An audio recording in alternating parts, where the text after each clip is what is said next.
नमस्कार विद्यार्थी मित्रांनो, तुम्हा सर्वांचं आजच्या या ऑनलाईन शैक्षणिक कार्यक्रमामध्ये मनपूर्वक स्वागत। मी श्रीमती आशा बळीराम पाटील, दूरदुंडेश्वर विद्यासंवर्धक संघ संचलित श्री अप्पनगोडा पाटील विद्या मंदिर, कनगला, तालुका हुक्केरी, शैक्षणिक जिल्हा चिक्कोडी येथे सहाय्यक शिक्षिका म्हणून कार्यरत आहे। सध्या तुम्ही घरी स्वस्थ आणि आनंदी असाल अशी मी आशा करते। त्याचबरोबर ऑनलाईन शैक्षणिक कार्यक्रम पाहून मन लावून अभ्यासही करत असाल। अगदी त्याचप्रमाणे आज आपल्याला इयत्ता 8वीच्या माय मराठी पाठ्यपुस्तकातील एक सुंदर अशी कविता पाहायची आहे। यासाठी तुम्ही सर्वजण वही, पेन आणि पुस्तक घेऊन तयार असालच। विद्यार्थी मित्रांनो, कवितेला सुरुवात करण्याअगोदर मी तुमच्यासमोर काही चित्र दाखवणार आहे। या चित्रांच्यावरूनच तुम्हाला नक्की लक्षात येईल की ही कविता नेमकी कशावर आधारित आहे ते। या दोन्ही चित्रामध्ये तुम्हाला आपले भारतीय सैनिक दिल्लीच्या राजपथावर 15 ऑगस्ट आणि 26 जानेवारीच्या दिवशी आपल्यामध्ये असलेली कला सादर करताना दिसत आहेत। या चित्रामध्ये आपल्याला भारतामध्ये असलेली विविध सांस्कृतिक आणि कलात्मक विविधता दिसून येते। इथं तुम्हाला वेगवेगळ्या प्रकारचे नृत्य प्रकार हे पाहायला मिळत असतील। या छोट्या छोट्या लहान मुलांनी वेगवेगळ्या प्रकारचे विविध वेश परिधान केलेले आपल्याला पाहायला मिळते। यावरून आपल्या भारत देशामध्ये असलेली विविध वेशभूषा त्याचबरोबर रीतिरिवाज ही लक्षात येतात। या चित्रामध्ये आपल्याला भारताचा नकाशा दिसत आहे। या नकाशामध्ये विविध जाती, धर्म आणि भाषा व प्रांताचे लोक पाहायला मिळतात। यावरून आपल्याला हे लक्षात येतं की जरी आमच्या भारत देशामध्ये जातीय, प्रांतीय आणि भाषिक विविधता जरी असली तरी आमच्या भारत देशातील लोक अत्यंत गुण्यागोविंदाने नांदत आहेत आणि म्हणूनच मेरा भारत महान असं इथं दर्शवलेलं आहे। विद्यार्थी मित्रांनो, लक्षात आलंच असेल ही कविता आता कशावर आधारित आहे? अगदी बरोबर, देशभक्तीवर आधारित आहे। आपल्या मनातील देशभक्तीची भावना व्यक्त करण्यासाठी काही जण चित्र काढतात, तर काही जण कथा कादंबऱ्या लिहितात, तर काही जण कविता लिहितात। ज्याप्रमाणे काळ्या पाण्याची शिक्षा मिळाल्यानंतरनं ने मजशीने परत मातृभूमीला सागरा प्राण तळमळला असं म्हणणारे कवी स्वातंत्र्यवीर सावरकर असतील, किंवा आमचा भारत देश नेहमी बलशाली होऊ दे यासाठी बलसागर भारत हो विश्वात शोभुनी राहो असे म्हणणारे कवी साने गुरुजी असतील। त्याचबरोबर हे राष्ट्रदेवतांचे, हे राष्ट्रप्रेषितांचे आज चंद्र सूर्य नांदो स्वातंत्र्य भारताचे असं आमच्या देशाचं स्वातंत्र्य अबाधित राहू दे अशी इच्छा व्यक्त करणारे कवी ग दि माडगूळकर असू देत। असे एक नाही तर कितीतरी कवी होऊन गेले ज्यांनी आपल्या मनातील देशभक्तीची भावना या कवितेच्या माध्यमातून व्यक्त केलेली आपल्याला पाहायला मिळते। अशीच एक देशभक्तीची भावना व्यक्त करणारी आपल्याला कविता पाहिजे आहे। आपल्या पाठ्यपुस्तकातील कविता क्रमांक 5 हा हिंद देश माझा। कवी आहेत आनंद कृष्णाजी टेकाडे आणि मूल्य आहे देशप्रेम। कवितेला सुरुवात करण्याअगोदर आपण कवी परिचय पाहूयात। या छायाचित्रामध्ये आपल्याला आनंद कृष्णाजी टेकाडे यांचं दुर्मिळ असं चित्र दिसत आहे। हे आनंद कृष्णाजी टेकाडे यांचा जन्म इसवी सन 1818 मध्ये आणि मृत्यू 1864 मध्ये झाला। विद्यार्थी मित्रांनो, हे मूळचे नागपूरचे राहणारे आहेत। खरं पाहायला गेलं तर राष्ट्रीय धारेचे, राष्ट्रीय विचारधारेचे किंवा राष्ट्रीय बाण्याचे कवी म्हणून ओळखले जाणारे आनंद कृष्णाजी टेकाडे यांनी जवळजवळ 3 कविता संग्रह लिहिले आणि या तिन्ही कविता संग्रहांना त्यांनी स्वतःचं नाव दिलं आणि म्हणूनच त्याला आनंद गीत असं म्हटलं जातं। त्यांनी ज्याच कविता लिहिलेल्या आहेत ह्या कविता सुंदर अशा चालीमध्ये आणि खड्या सुरामध्ये म्हणून दाखवल्या, म्हणून आबालवृद्धांपर्यंत त्यांच्या ह्या कविता प्रसिद्ध होत्या। आता आपण या कवितेमध्ये असलेले कवितेची मध्यवर्ती कल्पना पाहूयात। या कवितेच्या माध्यमातून आपल्याला भारतीय परंपरेची महती समजणार आहे। याचबरोबर भारतामध्ये असलेली न्यायवृत्ती आणि सत्याचं महत्त्वही या कवितेच्या माध्यमातून आपल्याला समजेल। इतकंच नव्हे तर भारतामध्ये होऊन गेलेली स्त्रीरत्न आणि वीर योद्धे यांविषयी आपल्याला समजून घ्यायचं आहे। इतकंच नाही तर भारतातील वीर असे प्रसिद्ध राजे आणि त्यागी ऋषी यांचंही महत्त्व कवीने या ठिकाणी पटवून दिलेलं आहे। आता आपण या कवितेमधील नवीन शब्दार्थ आणि टिपा पाहूयात। या कवितेमध्ये सर्वात पहिला शब्द आहे बघा, कठीण शब्द आनंदकंद। आनंदकंद याचा अर्थ आनंदाचं उगमस्थान, जिथं आनंदाची सुरुवात होते। त्यानंतरचा शब्द आहे शील। शील म्हणजे चारित्र्य। पुढचा आहे शब्द हिमाचल। हिमाचल म्हणजे हिमालय। निकुंज म्हणजेच लता, वेली किंवा कुंज। कलिजा, कलिजाचा अर्थ काळीज किंवा हृदय असं त्याचा अर्थ होतो. गाजी, गाजी म्हणजे पराक्रमी पुरुष किंवा वीर योद्धे असं म्हटलं जातं. नटेश, नटेशाचा अर्थ शंकर. जनक, जनक म्हणजे विदेह नगरीचा राजा सीतेचे वडील. गिरिजा, पार्वती, उमा. कीर्तिवाजा म्हणजे कीर्तीचा प्रसार करणारा. शुक म्हणजेच व्यास मुनींचा पुत्र, ज्यांनी संपूर्ण वैराग्य लहान वयामध्ये स्वीकारलेले असे वेदकालीन ऋषी, ज्यांनी महाभारताची रचना केली ना विद्यार्थी मित्रांनो, वेदव्यास, त्यांचे हे सुपुत्र नाव आहे शुक. त्यानंतर वामदेव, वामदेव यांना वामदेव गौतमी असं म्हटलं जातं. हे सुद्धा एक वेदकाळातील त्यागी ऋषी होत. त्यानंतर शब्द आहे पृथ्वीराज चौहान. हे शूर पराक्रमी राजे, रजपूत असे राजे. त्याच्यानंतरचा शब्द आहे सदा, सदा म्हणजे नेहमी, सदैव. आता आपण कविता वाचन करूयात. आनंद कंद ऐसा हा हिंद देश माझा, सत्यास ठाव देई वृत्तीस ठेवी न्यायी, सत्यासी माणी राजा हा हिंद देश माझा. जनकादिराज योगी शुक वामदेव योगी, घुमवीती कीर्तिवाजा हा हिंद देश माझा. दमयंती जानकीती शीलास भूषवीती, नटली नटेश गिरिजा हा हिंद देश माझा.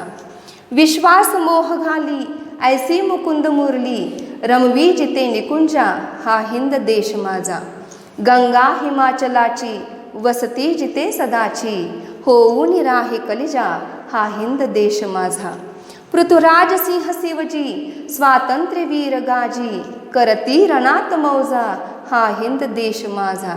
पूजोनी त्यास जीवे वंदोनी प्रेम भावे, जयनाद हाची गरजा हा हिंद देश माझा. हे आहेत कवी आनंद कृष्णाजी टेकाडे. आनंद कंद. आता विद्यार्थी मित्रांनो आपण सर थांबवा. आता विद्यार्थी मित्रांनो आपण कविता समजावून घेऊयात. आनंद कंद ऐसा हा हिंद देश माझा. आनंदाचं उगमस्थान असलेला हा माझा हिंद देश आहे. अशा ह्या देशामध्ये माझ्या सुरुवातच होते ती आनंदानं होते असं कवीचं इथं म्हणणं आहे. सत्यास ठाव देई वृत्तीस ठेवी न्यायी. सत्याचा नेहमी ठाव घेणारा असा हा माझा हिंद देश आहे. म्हणजेच काय तर सत्याचा नेहमी शोध घेणारा, सत्याची नेहमी बाजू घेणारा असा हा माझा हिंद देश आहे. आणि म्हणूनच विद्यार्थी मित्रांनो आपल्या भारताच्या राष्ट्रीय चिन्हामध्ये सत्यमेव जयते हे ब्रीदवाक्य आपल्याला पाहायला मिळतं. विद्यार्थी मित्रांनो त्याचबरोबर कवीचं इथं म्हणणं आहे की माझ्या भारतामध्ये राहणारे जे काही नागरिक आहेत ते नेहमी न्यायी वृत्तीनं राहतात. म्हणजेच त्यांची वृत्ती कशी आहे? न्यायी आहे. त्यांची वृत्ती न्यायी आहे असं इथं कवीचं म्हणणं आहे.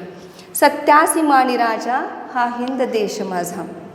सत्याला नेहमी राजा मानणारा, इथला राज्यकारभार हा नेहमी सत्यानं चालतो आणि म्हणूनच सत्यालाच नेहमी राजा मानणारा असा हा माझा हिंद देश आहे असं इथं कवीचं म्हणणं आहे. जनकादिराज योगी शुक वामदेव योगी.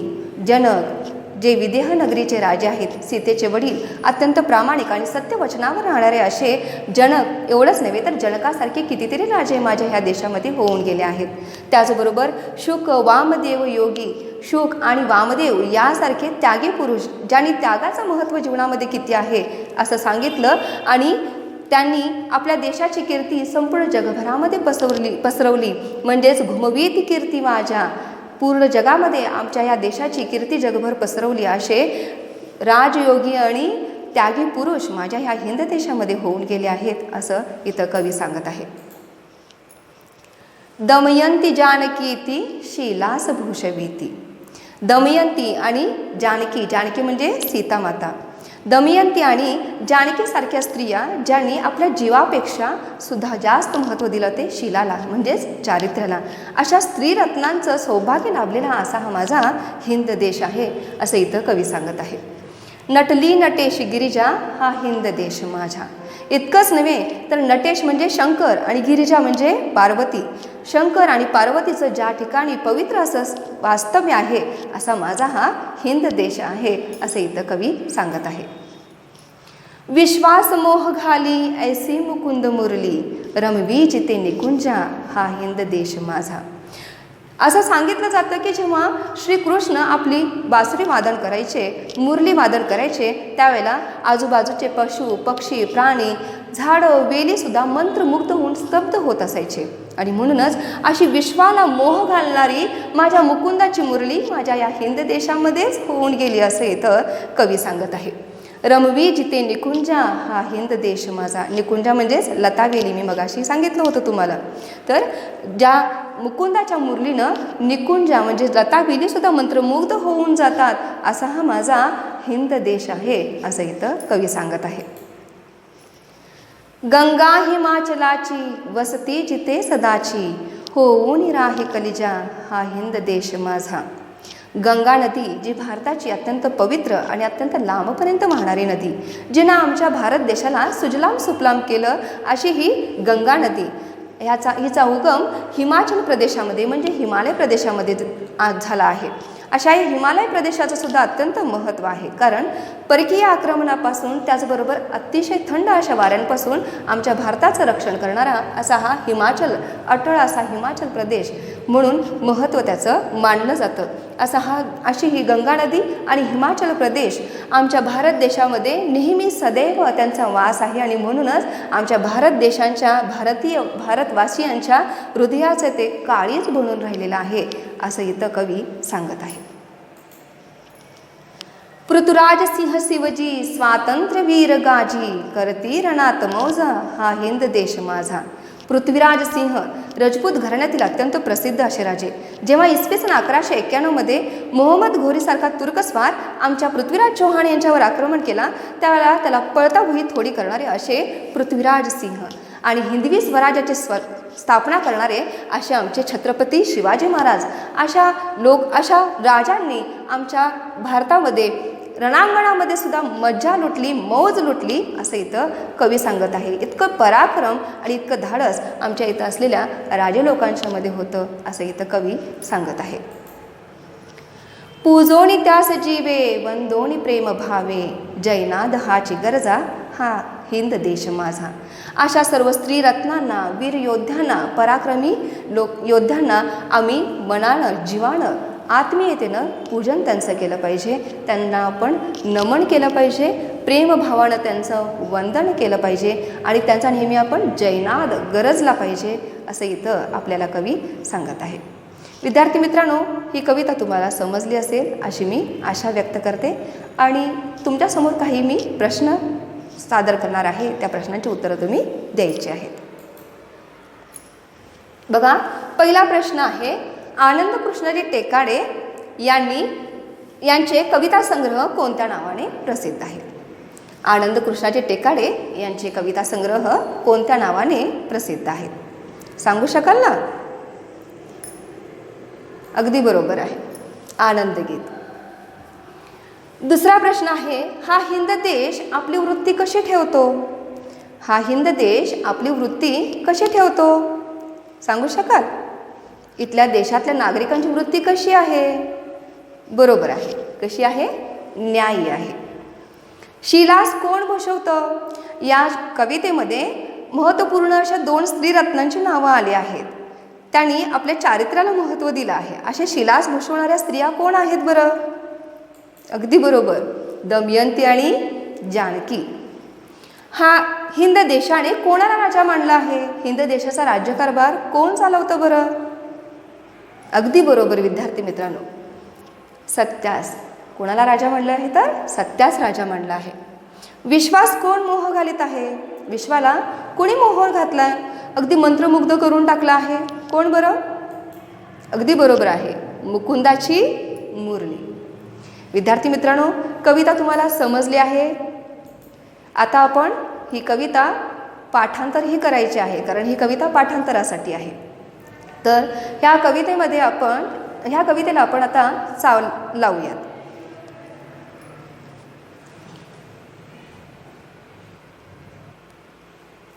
आनंद कंद ऐसा हा हिंद देश माझा, आनंद कंद ऐसा हा हिंद देश माझा. सत्यास ठाव देई वृत्तीस ठेवी न्यायी, सत्यास ठाव देई वृत्तीस ठेवी न्यायी, सत्यासी मानी राजा हा हिंद देश माझा, सत्यासी मानी राजा हा हिंद देश माझा, आनंद कंद ऐसा हा हिंद देश माझा, जनकादिराज योगी शुकवामदेव योगी, जनकादिराज योगी शुकवामदेव योगी, घुमवीत कीर्ती वाजा हा हिंद देश माझा, घुमवीत कीर्ती वाजा हा हिंद देश माझा, दमयंती जानकीती शीलास भूषवीती, दमयंती जानकीती शीलास भूषवीती, नटली नटेश गिरिजा हा हिंद देश माझा, नटली नटेश गिरिजा हा हिंद देश माझा, आनंद कंद ऐसा हा हिंद देश माझा, विश्वास मोह घाली ऐसी मुकुंद मुरली, विश्वास मोह घाली ऐसी मुकुंद मुरली, रमवीजिते निकुंजा हा हिंद देश माझा, रमवीजिते निकुंजा हा हिंद देश माझा, गंगा हिमाचलाची वसती जिते सदाची, गंगा हिमाचलाची वसती जिते सदाची, होऊ निराही कलिजा हा हिंद देश माझा, होऊ निराही कलिजा हा हिंद देश माझा, पृथ्वीराज सिंह शिवजी स्वातंत्र्यवीर गाजी, पृथ्वीराज सिंह शिवजी स्वातंत्र्यवीर गाजी, करती रणात मौजा हा हिंद देश माझा, करती रणात मौजा हा हिंद देश माझा, पूजोनी त्यास जीवे वंदोनी प्रेम भावे, पूजोनी त्यास जीवे वंदोनी प्रेम भावे, जयनाद हाची गरजा हा हिंद देश माझा, जयनाद हाची गरजा हा हिंद देश माझा, आनंद कंद ऐसा हा हिंद देश माझा, आनंद कंद ऐसा हा हिंद देश माझा. विद्यार्थी मित्रांनो, तुम्ही सुद्धा अगदी याच पद्धतीनं कवितेला चाल लावून पाठ करून ठेवायची आहे. आता आपण ह्या कवितेवर आधारित गृहपाठ पाहूयात. हा गृहपाठ तुम्ही तुमच्या वहीमध्ये लिहायचा आहे आणि तुमच्या विषय शिक्षकांना नक्की दाखवायचा आहे. प्रश्न अ, खालील प्रश्नांची उत्तरे लिहा. पहिला प्रश्न आहे, भारत देशाला भूषवणारी स्त्रीरत्न व वीर पुरुष कोण कोण आहेत? भारत देशाला भूषवणारी स्त्रीरत्न व वीर पुरुष कोण कोण आहेत? दुसरा प्रश्न आहे, हा हिंद देश कशा कशामुळे पावन आणि सुंदर बनला आहे? हा हिंद देश कशा कशामुळे पावन व सुंदर बनला आहे? तिसरा प्रश्न आहे, माझा देश भारत या विषयावर आधारित 20 ते 25 ओळी निबंध लिहायचा आहे. विद्यार्थी मित्रांनो, हा गृहपाठ तुम्ही पूर्ण कराल आणि तुमच्या विषय शिक्षकांना दाखवायला अशी आशा व्यक्त करते. ही कवितासुद्धा तुम्हाला अगदी मनापासून समजली असेल आणि आवडली असेल अशी आशा व्यक्त करून मी तुमचा निरोप घेते. धन्यवाद.